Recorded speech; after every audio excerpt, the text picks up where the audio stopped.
Hi boys and girls, it's Mrs. Ryan again. I'm going to be reading you some things today about frogs, and you will have a job to do at the end of my lesson. What I would like you to do is listen carefully. I'm going to be reading this book. It's called I Don't Want to Be a Frog. It is by Dev Petty and illustrated by Mike Bolt. So listen carefully because you'll have a job at the end. This says, because you're a frog. Well, I don't like being a frog. It's too wet. Well, you can't be a cat.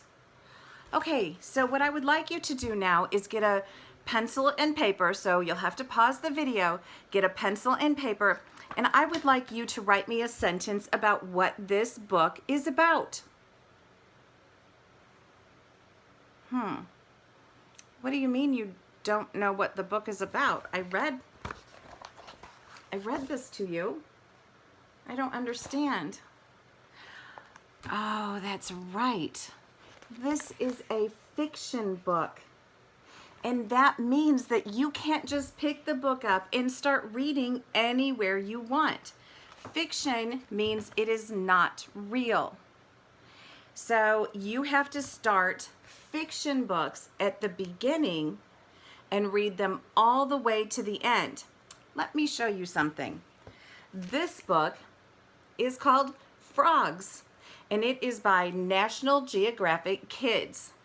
And the cool thing about this book is it's got all kinds of different pictures and facts, which means true things that you can learn about frogs. Let me show you something.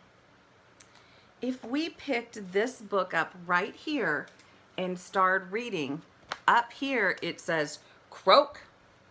Look at this frog croaking. Some frogs' throats puff up, like this one, when they make sounds. Each type of frog makes its own sound. This is called a lake frog. Then if we look over here, and you should recognize this, and I'll tell you why in a minute. This is a coqui frog. This coqui frog is named after the sound it makes. It makes a sound like coqui. This frog is the size of a quarter. My goodness sakes, it's about that big. Even small frogs can make big noises. And here it says ribbit, croak. The deep hoarse noise that a frog makes. Now, here's where you might recognize the name coqui. This is a book that we read in school, The Legend of the Coqui. And if you remember, the frog, there was a race. And the coqui frog went on the race and he ended up beating the parrot. Do you remember that? Okay, so what I'd like to do is point out some things about, well, first we're going to start with the nonfiction book, Frogs by Geographic Kids. One thing that we use in nonfiction books, meaning that they're not made up, is we use something, and I'll show you right here. It's called the title. And I tried to draw. I'm not the best drawing person, but right here is the title. That is something that we use from nonfiction books.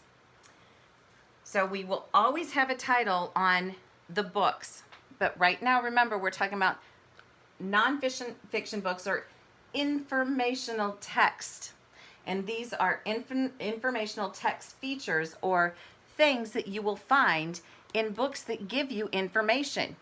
So, like we found out already with the coqui frog, that we could start in the middle, and yes, we can read just a couple of pages and know exactly what's going on. The next thing that we know about informational text is that there's a table of contents. So once you have the title, you have it, a title page, and then you can open it up to the table of contents. The table of contents is a really brief description right here of what you'll find in each chapter and the page that it's on. So let's say that you wanted to know something about frog babies. Well, for goodness sakes, it would take quite some time to, I don't know, look through each page. No, I don't see anything there. Well, that's going to take a while to look through the whole book. But right here, oh, look, frog babies. In the table of contents, that is on page 24. So we would turn straight to page 24 and you will find stuff, information about frog babies. We'll come back to that later. The next thing that you will find in informational texts or nonfiction books are photos. So this isn't, obviously, it's not a real photo. I drew it. But you can see that there are photos in these books. And this is one photo in the book that I picked out to show you today about informational text. So this is, well, it's supposed to be anyway. This is this photo. And that's a photo of a frog who is, I don't know, in a lake or maybe a stream or a pond, but he does have leaves all around him, and even some of them are on his head. So photos are things that you're going to find in informational texts. The other thing that you will find in informational texts is bold print. Now, bold print is print, and you can see it right here. Do you see the word habitat? It starts with an H. The bold print is either darker, sometimes it's brighter, but usually it's darker than the rest of the words. It tells you that there is something important and that the reader should pay attention because they are highlighting that or making it kind of say, look at me, look at, I need attention. This is serious stuff. It's big and bold. You need to pay attention when you see that bold print. The other thing that you find in nonfiction books or informational books is a caption. And here's the word right here, caption. What the caption is, a few lines of text used to explain what the photo is. So right here, they showed us that this is important, that the habitat, they're going to be talking about habitat, and this caption is what these photos about. And it says, habitat, the natural place where a plant or animal lives. So all of these pictures show frogs in their natural habitats. This one happens to be on a branch. He's a red-eyed tree frog right there. He's a tree frog. This one is a bullfrog. And bullfrogs obviously like the mud. This frog is the Andean marsupial frog. And he likes to live where there is a lot of leaves, and obviously he likes the water. And this marsh frog, I think he might live in the marsh. A marsh is kind of flat land that is really, really wet. So this is a very good example of a page that when you are looking to read a book and you want information, you could easily just pick up this book and you could figure out pretty quickly that it is not made up. It's got real pictures, and there's a table of contents, and that shows you exactly where you can find different things in the book. It has other informational text features like the table of contents. The other thing is it has pictures, it has bold print that kind of shouts out at you that, hey, look, this is important. You better pay attention here. And then this caption tells you what these pictures are about. So that is one way to tell the difference between informational and informational, which is nonfiction. This I thought was really interesting, and I thought you would like it too. This says every size and color. Frogs can be many different sizes. This frog is called a microfrog. Look at that. It's on somebody's thumb or finger. That is a tiny little dude there. It says the smallest frog is as big as a fingernail. The largest is as big as a rabbit. Look at this frog. Holy cow, it's humongous. It is called the Goliath frog. Goliath, and it weighs almost 8 pounds. Wow, that's a big old frog. Look at the difference in the size between these two. That's awesome. The other thing that I thought you would find interesting is frogs can be many different colors. This one, it's called the tiger striped leap frog. Some are green or brown. Others have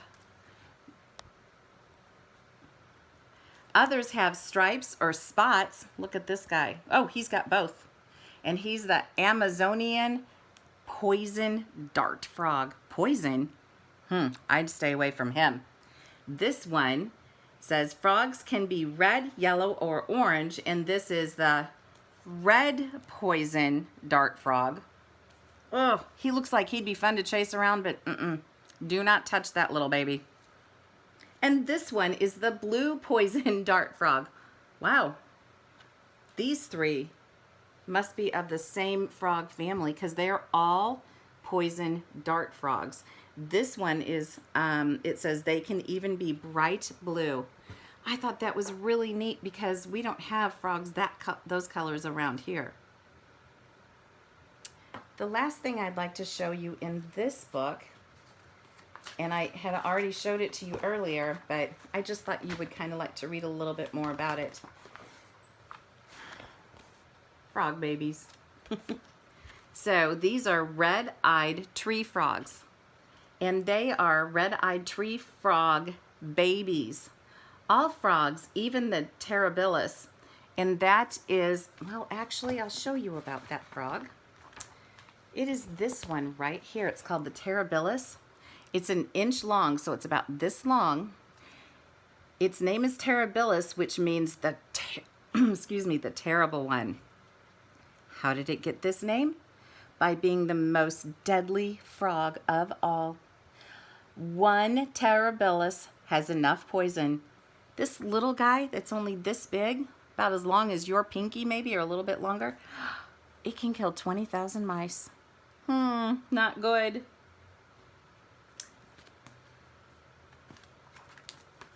So frog babies. All frogs, even the terribilis, have mothers. Mother frogs lay eggs. When the eggs are ready, out pop the tadpoles. Tadpoles are baby frogs, but they don't look like frogs yet. Tadpoles have tails. They live only in water. Tadpoles grow up to be frogs. At first they breathe underwater with gills. Then they grow lungs and they breathe air. And it says the body parts on the sides of fish or tadpole is called gills, and that's where they breathe.